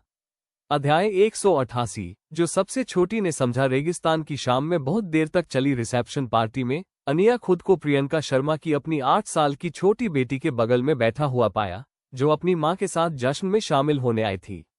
उस बच्ची ने पूरी शाम अनिया से वैसे ही सीधे, सरल सवाल पूछे जैसे छोटी काव्या ने सालों पहले पूछे थे। बच्ची ने जश्न में जुटे लोगों की ओर एक बड़ा सा इशारा करते हुए कहा, सब कह रहे हैं कि यह सब तुमने शुरू किया है।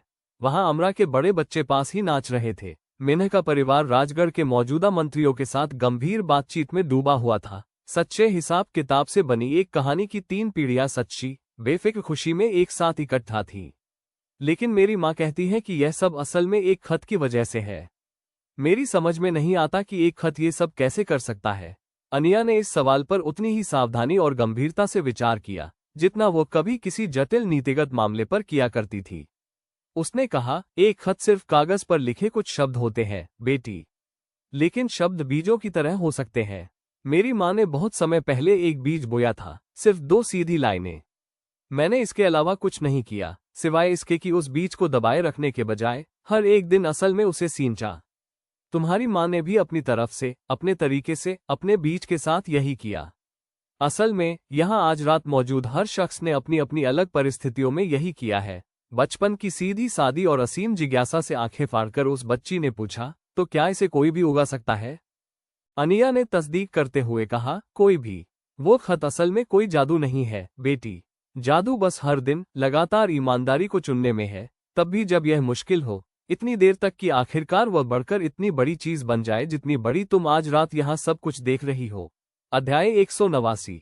एक टोस्ट जो आगे बढ़ाया गया रात में जब औपचारिक समारोह एक्सटेंडेड फैमिली के आपसी मेल जोल और खुशी भरे माहौल में बदल गया, तब मीरा ने एक टोस्ट पेश करने के लिए अपनी बात शुरू की। यह उनकी पेशेवर सार्वजनिक भाषण जैसी सवारी और तैयार की गई बातें नहीं थी, बल्कि कुछ ज्यादा आजाद, व्यक्तिगत और बिना तैयारी का था। भीड़ से घिरे उस जश्न में अनिया की तरफ अपना ग्लास उठाते हुए उन्होंने कहा, मैंने अपनी जवानी का पूरा समय अपनी माँ को चीजें बनाते हुए देखा है। ट्रस्ट, ढांचे, एक पूरा अंतर्राष्ट्रीय आंदोलन। मुझे लगता था कि असली विरासत वही सब है, संस्थाएं, नीतिगत बदलाव और अंतर्राष्ट्रीय मान्यता। अपनी ही बेटी की शादी उसी बगीचे में किसी ऐसे व्यक्ति से होते देख रहा हूँ जो उन मूल्यों को साझा करता है जो मेरी माँ ने हम दोनों को सिखाए थे। उनकी अपनी शादी के दशकों बाद मुझे लगता है कि आखिरकार मैं समझ गई हूँ कि असली विरासत हमेशा उन सबसे कहीं ज्यादा छोटी और जरूरी चीज रही है। वह रुकी और भीड़ के बीच अनिया की आंखों में देखने लगी। मीरा ने अपनी बात जारी रखते हुए कहा, असली विरासत सिर्फ ये है, एक ऐसा परिवार जो पीढ़ी दर पीढ़ी स्वेच्छा से और पूरी तरह से ईमानदारी को चुनता रहता है, क्योंकि हमने देखा है कि जब आप ऐसा करते हैं तो वास्तव में क्या बनता है। कोई मजबूरी नहीं, पारंपरिक अर्थों में कोई जायदाद नहीं, बस एक सच्ची, लगातार पसंद जो उपदेश देने के बजाय मिसाल कायम करके आगे बढ़ाई जाती है। जवाब देने के लिए अनिया कबीर का सहारा पाकर थोड़ा लड़खड़ाते हुए उठी। अपनी उम्र के बावजूद उनकी आवाज साफ सुनाई दे रही थी। उन्होंने कहा, जब मेरी माँ ने अपना खत लिखा था तो वह इनमें से किसी भी चीज की कल्पना नहीं कर सकती थी, न तो इस तख्त की, न इस फाउंडेशन की, न इस शादी की, और न ही उन 4 पीढ़ियों की जो मुंबई के एक अस्पताल के कमरे में लिखी गई 2 सरल पंक्तियों की वजह से आज इस बगीचे में इकट्ठा है। मुझे लगता है कि मैंने जो कुछ भी बनाया या सिखाया है उसके पीछे का सबसे सच्चा सबक यही है। आप कभी नहीं जान सकते कि एक बार जब आप ईमानदारी का बीज बोने की हिम्मत जुटा लेते हैं तो वह आखिरकार कितनी दूर तक जाएगी। आपको बस इस बात पर भरोसा करना होगा कि इसे बोना हमेशा सार्थक होता है, इस बात की परवाह किए बिना कि आप व्यक्तिगत रूप से इसे कितनी दूर तक बढ़ता हुआ देख सकते हैं। एक असाधारण जीवन के जमा हुए वजन और खुशी को महसूस करते हुए उन्होंने अपना ग्लास उठाया, जो जश्न के इस अकेले बेहतरीन पल में समा गया था। उन्होंने कहा, काव्या और अर्जुन के नाम, और वे अपने जीवन में आगे चलकर जिस भी रूप में चाहें, वे जो भी ईमानदार बीज आगे बोना चाहें, उनके पास हमेशा वह मांगने की हिम्मत हो जो उनका अपना है, और यह जानने की समझ हो कि वह मांग करना ही हमेशा सार्थक होता है, चाहे वो आखिरकार कितनी भी दूर क्यों न जाए। अध्याय 190। शादी के बाद की एक शांत सुबह। काव्या की शादी के बाद की सुबह अनिया हमेशा की तरह जल्दी जाग गई, जैसा कि उनके इन आखिरी सालों में उनकी आदत बन गई थी। घर के ज्यादातर लोगों के उठने से पहले ही वे महल के बगीचे में पहुंच गईं। मंडप अभी भी खड़ा था। रेगिस्तान की गर्मी में गेंदे के फूल मुरझाने लगे थे। परियों जैसी रोशनी, फेयरी लाइट्स, बुझा दी गई थी, लेकिन अभी भी पेड़ों के बीच टंगी हुई थी, जिन्हें उतारा जाना बाकी था। वो काफी देर तक उनके नीचे बैठी रहीं, खुशी के उस शांत माहौल के साथ पूरी तरह मौजूद रहीं, उस खास खामोशी के साथ जो एक ऐसे बड़े जश्न के बाद आती है जो किसी पूरे जीवन के जमा हुए अर्थ को एक ही शाम में समेट लेता है। 1 घंटे बाद कबीर उन्हें वहीं मिले। इन दिनों वे थोड़ा धीरे चलते थे, लेकिन फिर भी मजबूत और बिल्कुल वैसे ही सहारे थे जिन पर उन्होंने 5 दशकों से ज्यादा समय तक भरोसा किया था। उसी बगीचे की नीची दीवार के पास उनके बगल में बैठते हुए उन्होंने कहा, तुम ऐसी लग रही हो जैसे किसी बहुत दूर की दुनिया में खोई हुई हो। इसी दीवार पर उन्होंने कभी अनिया को प्रपोज किया था, जहां उन्होंने अपने साथ बिताए दशकों के दौरान अनगिनत शांत सुबहें और मुश्किल बातचीतें साझा की थीं। अनिया ने कहा, मैं बस ये सोच रही हूँ कि यह कितना अजीब है, इतना लंबा जीना कि एक पूरी कहानी को अपना पूरा चक्र पूरा करते हुए देखना। काव्या की शादी, इसी बगीचे में, वही फेयरी लाइट्स जो उसका अपना रूप थी। मुझे बार बार ऐसा लगता है कि जैसे ये कहानी अब आखिरकार पूरी तरह खत्म हो गई है, और इसके बजाय मुझे ऐसा महसूस होता है कि मैं इसे नई पीढ़ी के हाथों में फिर से शुरू होते हुए देख रही हूँ। कबीर ने कहा, शायद एक ईमानदार विरासत असल में ऐसी ही दिखती है। कोई एक अकेला पूरा हुआ चक्र नहीं, बल्कि चक्र के अंदर चक्र, जिनमें से हर एक पिछले चक्र के पूरी तरह बंद होने से पहले ही फिर से शुरू हो जाता है। अध्याय 191। किसी खास के नाम न होने वाला एक खत। शादी के कुछ हफ्तों बाद अनिया खुद को अपनी निजी डायरी लिखने की पुरानी आदत की तरफ खींचता हुआ महसूस करने लगी। हालांकि जब उन्होंने आखिरकार इसे लिखने के लिए पेन उठाया तो इस बार का ये नोट उनकी आमतौर पर लिखी जाने वाली चिंतनशील डायरी से अलग था। यह उनकी माँ के लिए नहीं था, और न ही किसी खास भविष्य के पाठक के लिए, बल्कि बस यूं ही खुलकर उस हर इंसान के लिए था जिसे शायद आखिरकार इसकी जरूरत पड़े, जब भी वो जरूरत सामने आए। उन्होंने लिखा, मैं नहीं जानती कि इसे कौन पढ़ेगा, कब पढ़ेगा, या कौन सी परिस्थितियां उन्हें इन शब्दों तक ले आएंगी। मैं सिर्फ इतना जानती हूं कि मैंने एक पूरा असाधारण जीवन ये खोजते हुए बिताया है कि बार बार ईमानदारी उन लोगों तक अपनी राह ढूंढ ही लेती है जिन्हें इसकी सबसे ज्यादा जरूरत होती है, बिल्कुल उसी पल जब वे इसे पाने के लिए तैयार होते हैं। अगर आप इसे इसलिए पढ़ रहे हैं क्योंकि आप अपने किसी मुश्किल सच का सामना कर रहे हैं, कोई पारिवारिक राज, कोई ऐसा संस्थान जिसने किसी को धोखा दिया हो, या कोई ऐसी खामोशी जो अब धोते धोते बहुत भारी हो गई है, तो मैं चाहती हूं कि आप एक छोटी सी बात समझ लें। इस वक्त आप जो डर महसूस कर रहे हैं वो इस बात का संकेत नहीं है कि आपको चुप रहना चाहिए।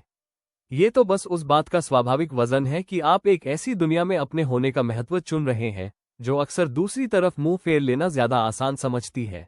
मैं भी कभी 16 साल की थी, डरी हुई, मुंबई के एक छोटे से फ्लैट में बमुश्किल समझ आने वाला एक खत पकड़े हुए, जो मुझे अपनी पूरी दुनिया जैसा लगता था। तब मैं नहीं जानती कि ईमानदारी से अपने हिस्से की चीज मांगने का एक अकेला फैसला आखिरकार एक पूरे जीवन के लायक अर्थ बना देगा। एक परिवार, एक विरासत, ऐसे महाद्वीपों तक फैला जुड़ाव जिन पर मैंने कभी पैर भी नहीं रखा था। मैं बस इतना जानती थी कि चुप रहने का दर्द बोलने के डर से कहीं ज्यादा बुरा था। आपका अपना सच जो भी हो, उसे खामोशी के बोझ तले दबाए रखने की जो भी कीमत आपको चुकानी पड़ रही हो, मैं आपसे वादा करती हूँ, एक लंबे और असाधारण जीवन के बिल्कुल अंत से, जो पूरी तरह से इसके उलट फैसले पर बना है कि वो मान करना हमेशा सार्थक होता है। इसलिए नहीं कि यह आसान है, बल्कि इसलिए कि यह ईमानदार है, और ईमानदार चीजों को अगर पर्याप्त समय और हिम्मत मिले तो वे कुछ ऐसा बना ही देती हैं जो पाने लायक हो। जो तुम्हारा है उसके लिए मांगो, तुम किसी से कम नहीं हो। अनिया अध्याय 192। खत आगे कहाँ जाता है। अनिया ने पूरा हुआ लेख मीरा को दिखाया, क्योंकि शुरुआत में वो समझ नहीं पा रही थी कि इस डायरी जैसी चीज का क्या किया जाए, जो निजी विचारों से ज्यादा किसी ऐसे संदेश की तरह लग रही थी जो वास्तव में व्यापक स्तर पर लोगों तक पहुंचना चाहिए था। मीरा ने स्पष्ट रूप से भावुक होते हुए उसे 2 बार पढ़ने के बाद तुरंत कहा, तुम्हें इसे प्रकाशित करना चाहिए, किसी दूसरी किताब या किसी सरकारी दस्तावेज के हिस्से के रूप में नहीं, बस ऐसे ही जैसे तुमने इसे लिखा है, और इसे उस तरह से साझा किया जाए जो उन लोगों तक पहुंचे जिन्हें वास्तव में इसकी सबसे ज्यादा जरूरत है। वो खत एक बार साझा किए जाने के बाद पहले फाउंडेशन के अपने नेटवर्क के जरिए और फिर धीरे धीरे स्वाभाविक रूप से उन समुदायों और व्यक्तियों के बड़े दायरे के जरिए जिन्हें इस कहानी ने दशकों से छुआ था, ठीक वैसे ही पाठकों तक पहुंच गया जैसी अनिया ने उम्मीद की थी। एक दूर राज्य की एक युवा महिला जो आखिरकार अपने परिवार की छिपी हुई वित्तीय धोखाधड़ी का सामना कर रही थी, दूसरे देश की सरकार की एक विस्लब्लोअर जिसे उस भ्रष्टाचार की औपचारिक रूप से रिपोर्ट करने की हिम्मत मिल गई जिसकी वह सालों से गवाह रही थी, और कहीं कोई किशोरी फाउंडेशन के संपर्क माध्यमों से ये कहने के लिए वापस लिख रही थी कि अनिया के शब्दों को पढ़ने से उसे आखिरकार अपनी मां को एक मुश्किल सच बताने की हिम्मत मिल गई जिसे वो अकेले धो रही थी। अनिया ने खत की लगातार बढ़ती और स्वाभाविक पहुंच को देखते हुए कबीर से कहा, मुझे लगता है कि यह आखिरी चीज हो सकती है जिसे मैं सार्वजनिक रूप से लिखूं, इसलिए नहीं कि मैं जीना बंद कर रही हूं या इस काम की परवाह करना छोड़ रही हूं, बल्कि इसलिए कि यह आखिरकार पूरी तरह से उन सब बातों को समेट लेता है जो मैं वास्तव में कहना चाहती थी, और उन्हें उनके सबसे सरल और सच्चे रूप में पेश करता है। बाकी सब कुछ, संस्मरण, संस्थागत पत्र, और यहाँ तक कि बच्चों की किताब, ये सब बस अंत में ठीक यही लिखने की दिशा में की गई कोशिश थी। कबीर ने इस पर विचार किया और अपने साझा जीवन के 5 दशकों से ज्यादा समय तक उन्हें सहारा देने वाली उसी स्थिर कोमलता के साथ उनका हाथ पकड़ लिया। उन्होंने धीरे से कहा, तो मुझे लगता है कि तुमने आखिरकार उन सभी सालों पहले तुम्हारी मां के अपने खत द्वारा शुरू की गई बात को पूरी तरह से पूरा कर दिया है। यह कोई अंत नहीं है, ये तो बस इस बात की सबसे स्पष्ट अभिव्यक्ति है कि पूरी यात्रा का असल मकसद हमेशा से क्या था। अध्याय 193। 5वीं पीढ़ी। अगली सर्दियों में काव्या की बेटी इस दुनिया में आई, एक स्वस्थ, मजबूत फेफड़ों वाली नन्ही सी बच्ची, जिसका नाम युवा जोड़े ने बिना परिवार के किसी दबाव के मीरा रखा। ये नाम उस परदादी, ग्रेट ग्रेट ग्रेट ग्रैंडमदर के नाम पर था, जिनके एक साधारण खत ने इस नए बच्चे के जन्म तक एक ही परिवार की निरंतर चलती आ रही कहानी की 5 पीढ़ियों को आकार दे दिया था। अनिया, जो अब 80 के दशक को पार कर चुकी थी, ने पहली बार नन्ही मीरा राठौर को अपनी गोद में उठाया। उनके भीतर एक खास, असीम कोमलता थी जो सौभाग्य से उनके स्वागत के लिए मिली हर अगली पीढ़ी के साथ और गहरी होती चली गई थी। बच्ची की नन्ही मुट्ठी को अपनी झुर्रियों वाली उंगली के चारों ओर सहजता से कसते हुए उन्होंने कबीर से फुसफुसा कर कहा, 5 पीढ़ियां। मुझे नहीं लगता कि दशकों पहले इसी बगीचे में खड़े होकर हम में से किसी ने भी कभी यह सोचा था कि हम ये सब देखने के लिए जीवित रहेंगे। बराबर के आश्चर्य के साथ देखते हुए कबीर ने धीरे से कहा, मुझे लगता है कि हमने उम्मीद की थी। मैं नहीं जानता कि उस उम्मीद और इस असल पल के बीच खड़ी हर अनिश्चितता को देखते हुए हम में से किसी ने भी पूरी तरह से इसकी कल्पना करने की हिम्मत की थी या नहीं। लेकिन मुझे लगता है कहीं न कहीं हम दोनों ने उम्मीद जरूर की थी। थकी हुई लेकिन तरोताजा काव्या ने पूरी और शांत संतुष्टि के साथ अपनी दादी को अपनी नवजात बेटी को पकड़े हुए देखा। उसने समझाया, मैं चाहती थी कि वो इस बार इस नाम को सही मायनों में आगे बढ़ाए। सिर्फ काव्या नहीं, आपकी दोस्त के नाम पर नहीं, मीरा, उस खत के नाम पर जिससे सब कुछ शुरू हुआ था। मैं चाहती हूँ कि वो शुरुआत से ही यह जानते हुए बड़ी हो कि वो किसके साहस के नाम पर जानी जाती है। अध्याय 194। अनिया ने उस बच्ची से क्या कहा। सबसे नन्ही मीरा के जन्म के बाद के शांत हफ्तों में अनिया अपनी उम्र के हिसाब से जितना समझदारी भरा नहीं लग सकता था, उससे कहीं ज्यादा बार काव्या और अर्जुन के घर जाती थी। वो सिर्फ सोती हुई नन्ही बच्ची के पास बैठकर वो धीरज भरा साथ देती थी, जो उन्होंने दशकों की मुश्किल से पाई गई समझ के बाद सीखा था कि किसी भी बड़े दिखावे या जमा हुई उपलब्धि से ज्यादा जरूरी वो साथ होता है। एक शांत दोपहर को जब कबीर उनके पास ही बैठे थे, वही धैर्यवान कोमलता लेकर जो उन्होंने अपने साझा जीवन के हर मुश्किल और खुशी भरे दौर में दिखाई थी, अनिया ने सोती हुई बच्ची से कहा, मैं नहीं जानती कि मैं तुम्हें बड़ा होते देखने के लिए और कितने दिन यहाँ रहूंगी, लेकिन मैं चाहती हूँ कि तुम्हें पता हो, भले ही तुम्हें कभी यह सीधे तौर पर सुनने की याद न रहे, कि तुम्हारे नाम का असल मतलब क्या है। उन्होंने शांत नर्सरी की हवा में धीरे से बात करते हुए उस सोती हुई नवजात को वो पूरी और संक्षेप में कही गई कहानी सुनाई जो इस खास पल तक ले आई थी। एक खत, एक दरबार हॉल, एक पिता की तलाश, एक सुधरा परिवार, बदले हुए गांव, महाद्वीपों तक फैला एक फेलोशिप, इन सबको कैद करती एक डॉक्यूमेंट्री, और अब 5 पीढ़ियों गहरी यह नन्ही सी जान जो एक ऐसा नाम आगे बढ़ा रही है जो कभी एक मरती हुई माँ के अपने अकेले पाली हुई बेटी के लिए अटूट और तीव्र प्रेम का प्रतीक था। अपनी बात जारी रखते हुए अनिया की आवाज फुसफुसाहट से थोड़ी ही ज्यादा थी। तुम्हारी परदादी, ग्रेट ग्रेट ग्रेट ग्रैंडमदर, ने मुझे एक सीधी सी बात सिखाई थी, तब जब मैं तुम्हारी अपनी माँ की आज की उम्र से भी छोटी थी।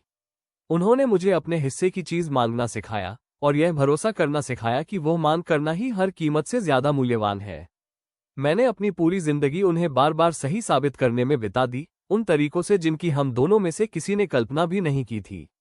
मुझे उम्मीद है कि तुम्हारा जीवन जब भी तुमसे कुछ मांगे, तुम्हें वो हिम्मत मिले जब भी तुम्हें उसकी जरूरत हो। मैं तुमसे वादा करती हूँ, इस सटीक सिद्धांत को परखने के अपने 80 सालों के तजुर्बे से ये हमेशा पूरी तरह से सार्थक होता है। अध्याय 195। समय के बारे में एक सवाल। छोटी काव्या, जो अब 30 साल की हो चुकी थी, अपने फलते फूलते वकालत के पेशे में स्थापित थी और उसी असाधारण पारिवारिक दायरे में अपनी बेटी को बड़ा होते देख रही थी जिसने उसे खुद गढ़ा था, ने एक दोपहर अपनी नानी को अभिलेखागार, आर्काइव रूम में पाया। नानी एक पूरे जीवन के उल्लेखनीय कार्यों के जमा हुए सबूतों के बीच बैठी थी और काव्या ने उनसे एक ऐसा सवाल पूछा जो स्पष्ट रूप से काफी समय से उसके मन में चल रहा था। उसने कहा, नानी, क्या आपको कभी ऐसा लगता है कि आपके पास और समय होता? हमारे साथ रहने के लिए नहीं, बिल्कुल वैसे नहीं। मेरा मतलब है, क्या आपको कभी ऐसा लगता है कि आप और आगे तक देख सकती थी और इसे किसी भी एक जीवन की अनुमति से भी ज्यादा लंबे समय तक आगे बढ़ते हुए देख सकती थी? अनिया ने इस सवाल पर उतनी ही सावधानी और गंभीरता से विचार किया जितनी उन्होंने अपने पूरे असाधारण जीवन के हर महत्वपूर्ण सवाल पर की थी। उन्होंने स्वीकार किया, जब मैं छोटी थी तब मैं इस बारे में ज्यादा सोचती थी। मैं उन अध्यायों के बारे में चिंता करती थी जिन्हें मैं व्यक्तिगत रूप से नहीं देख पाती, चाहे वह ढांचा बदलती सरकारों के बीच टिकेगा या नहीं, चाहे मीरा अपना रास्ता खुद ढूंढ पाएगी या नहीं, चाहे तुम खुद को अपने एक ईमानदार तरीके से इसे आगे बढ़ाने में सक्षम किसी व्यक्ति के रूप में विकसित कर पाओगी या नहीं। और अब, अनिया ने धीरे से कहा, अब मुझे लगता है कि मैंने इस कहानी को इतना देख लिया है कि मैं किसी ऐसी बात पर भरोसा कर सकूं जिस पर मैं दशकों पहले पूरी तरह से भरोसा नहीं कर सकती थी। कहानी को असल बने रहने के लिए इस बात की जरूरत नहीं है कि मैं उसे लगातार देखती रहूं। इसे बस इतनी सी जरूरत है कि कई पीढ़ियों के बहुत से लोग इसे ईमानदार बनाए रखने का फैसला करें। मैंने ऐसा बार बार होते देखा है, उन तरीकों से जिन्हें मैंने कभी सीधे तौर पर संचालित या नियंत्रित नहीं किया था। मुझे लगता है कि यह असीमित समय की तुलना में वास्तव में एक बेहतर उपहार है, ये सच्चा और सीधा भरोसा कि यह वैसे ही चलता रहेगा जैसा इसे चलना चाहिए, तब भी जब मैं व्यक्तिगत रूप से इसे देखने के लिए यहाँ नहीं रहूंगी। काव्या ने अपनी नानी का झुर्रियों वाला हाथ थामा और उस हाथ द्वारा बनाई गई, सुरक्षित रखी गई और अंततः 5 पीढ़ियों तक सक्षम व स्वतंत्र रूप से चुनने वाले हाथों में सौंप दी गई हर चीज के पूरे वजन को महसूस किया। उसने धीरे से कहा, मुझे लगता है यही वो सबक है जो मैं किसी दिन छोटी मीरा को सिखाना चाहती हूँ। यह नहीं कि वह इस परिवार की कुछ खास कर्जदार है, बस ये कि पीढ़ियों से सच्चे रूप से कमाया गया भरोसा किसी भी एक जीवन काल के सीधे नियंत्रण से कहीं ज्यादा मूल्यवान होता है।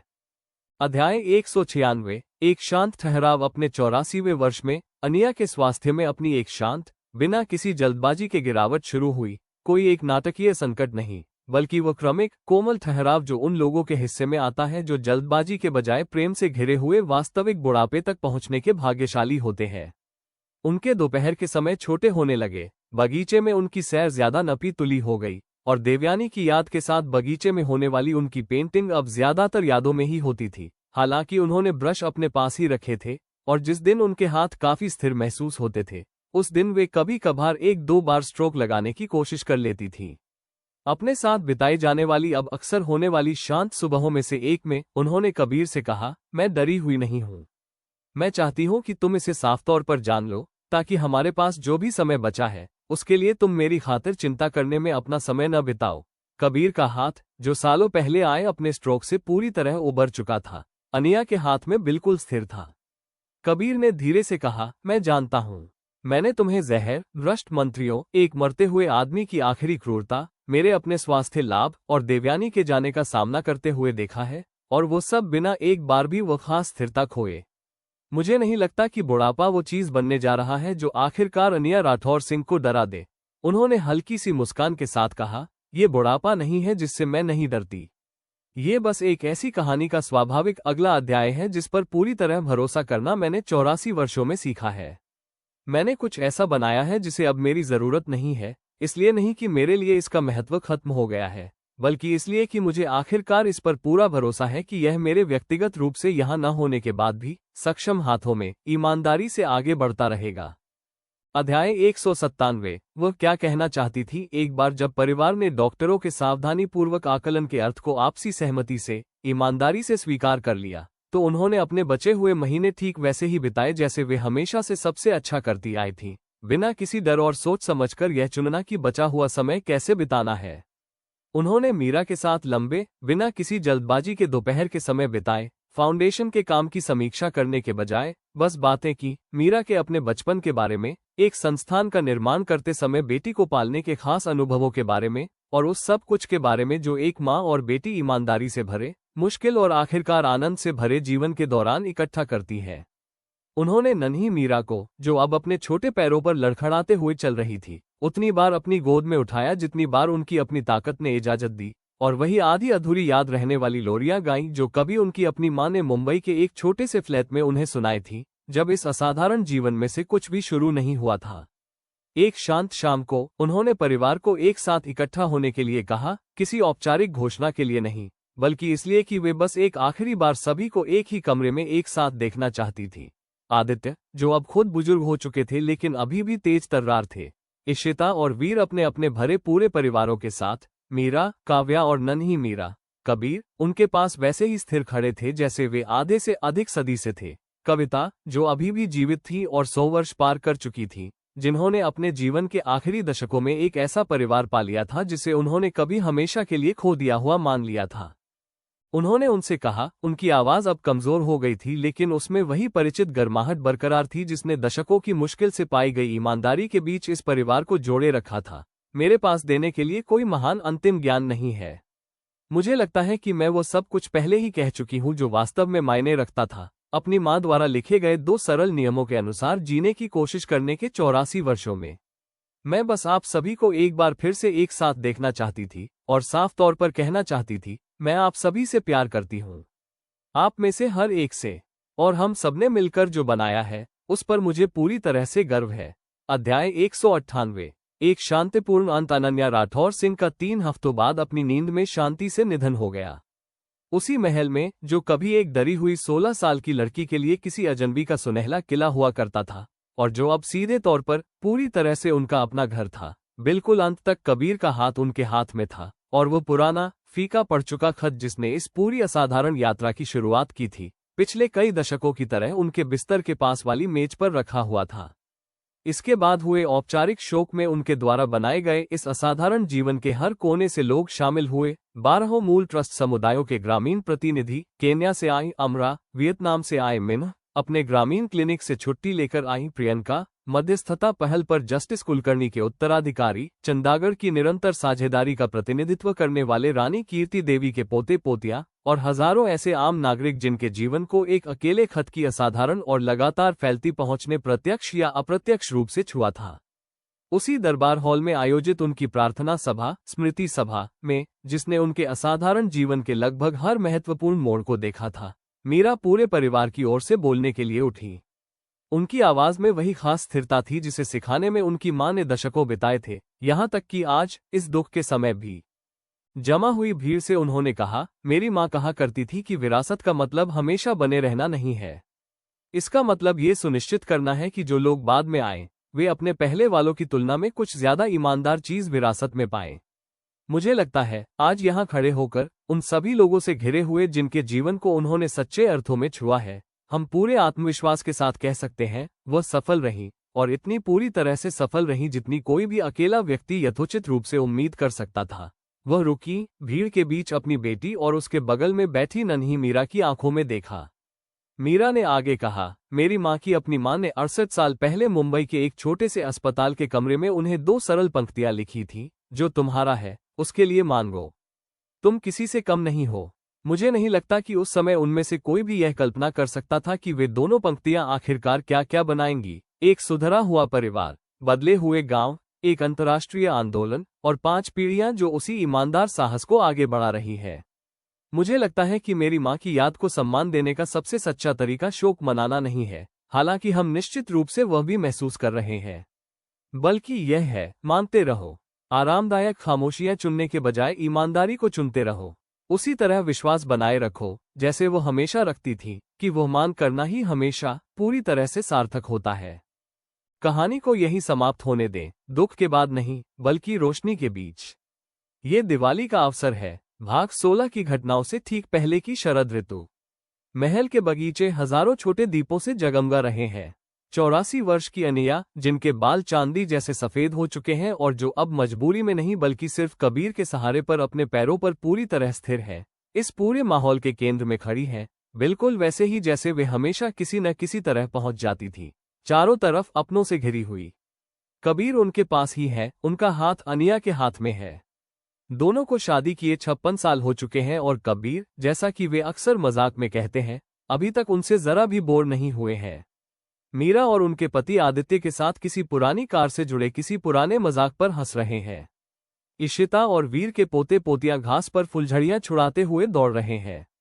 काव्या और अर्जुन उसी नीची दीवार पर एक साथ बैठे हैं जहां कभी प्रपोजल हुआ था, और उनकी बेटी, छोटी मीरा, जो अब 3 साल की है, मिठाई से सनी हुई और खुश नजर आ रही है, अपनी मां के कंधे से लगकर सो रही है। 100 वर्ष पार कर चुकी कविता, जो भी सुनने को तैयार है, उसे अपनी बहन के जवानी के दिनों की एक कहानी सुना रही है, और इस बार किसी को भी उन्हें बात दोहराने के लिए नहीं कहना पड़ रहा। सबने ये कहानी दर्जनों बार सुनी है और इसे फिर से सुनना चाहते हैं। आज रात अभिलेखागार, आर्काइव रूम की बत्ती बुझी हुई है। उसे जलाने की कोई जरूरत भी नहीं है। जिस चीज की रक्षा के लिए उसे बनाया गया था, वो सब यहीं सामने मौजूद है, जीवित, हंसती खेलती, और इस बात पर प्यार से बहस करती हुई कि अगला दिया जलाने की बारी किसकी है। कोई एक, बाद में हमेशा इस बात पर बहस रहेगी कि असल में वह कौन था। एक पुराना, आधा अधूरा याद रहने वाला गीत गुनगुनाना शुरू करता है। एक ऐसी धुन जिसके कोई तय बोल नहीं है, बस एक ऐसी धुन जिसे एक ऐसे परिवार में लापरवाही और प्यार से आगे बढ़ाया गया है जिसने पहले मुश्किल से और फिर आसानी से यह सीख लिया था कि जो भी चीज सहेजने लायक होती है, उसे कभी छुपाकर रखने की जरूरत नहीं होती।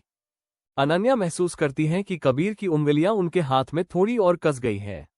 वह आसमान की तरफ देखती है, जो तारों, दियों के धुएं और एक ऐसे त्योहार के खास सुनहरे प्रकाश से भरा है जिसने उनके पूरे जीवन में कभी भी इसके अलावा और कुछ नहीं मतलब निकाला कि हम यहाँ तक पहुँच गए हैं, एक साथ, और हमें इस बात की खुशी है। माँ, वो धीरे से कहती है, किसी से नहीं और हर किसी से। वे 2 शब्द जिन्हें उन्होंने 67 वर्षों तक अपने दिल में संभाले रखा था, अब किसी कसक या लालसा में नहीं, बल्कि केवल गहरी कृतज्ञता में बदल चुके हैं। देखो ये कितनी दूर तक आ गया, उन्हें किसी जवाब की जरूरत नहीं है। ये पूरा बगीचा ही अपने आप में एक जवाब है, जहां हर दिया जल रहा है, हर बच्चा तृप्त है, हर कड़वा सच बहुत पहले कहा जा चुका है और माफ किया जा चुका है, और जिसे भी वो प्यार करती है वो सब छू सकने जितने करीब है। कबीर थोड़ा झुकते हुए पूछते हैं, खुश हो? जैसे उन्होंने हजारों साधारण शामों में हजारों बार पूछा था। अनन्या कहती है, पूरी तरह से, और इस बार यह शब्द कहने में उन्हें जरा भी झिझक या मेहनत नहीं महसूस होती। पूरी तरह से, 100% खुश। दिए जलते रहते हैं। परिवार आधी रात के बाद तक जागता रहता है, जैसा कि ऐसे परिवार करते हैं जिन्हें उस जगह के अलावा दुनिया में कहीं और जाने की कोई इच्छा नहीं होती। और उस गर्म, भीड़भाड़ वाले, हंसते खिलखिलाते बगीचे में कहीं, वह खत जिसने कभी एक डरी हुई लड़की से कहा था कि वह अपने हिस्से की चीज मांगे, आखिरकार पूरी तरह से विश्राम पा लेता है। इसलिए नहीं कि मांगने का सिलसिला खत्म हो गया है, बल्कि इसलिए कि आज की रात, इस एक बेहतरीन शाम के लिए, वो सब कुछ प्रचुर मात्रा में मिल चुका है जिसके लिए कभी कोई दुआ या मांग की गई थी। यहाँ मेरी ये कहानी संपन्न होती है, लेकिन आपके लिए मैं एक और बिल्कुल नई और रोमांचक कहानी लेकर आ रही हूँ, rebirth of a legend, the girl who became a surgeon. उम्मीद है आप मेरी इस नई पेशकश को भी उतना ही प्यार देंगे। इसे जरूर लाइक, शेयर और मेरे चैनल को सब्सक्राइब करें।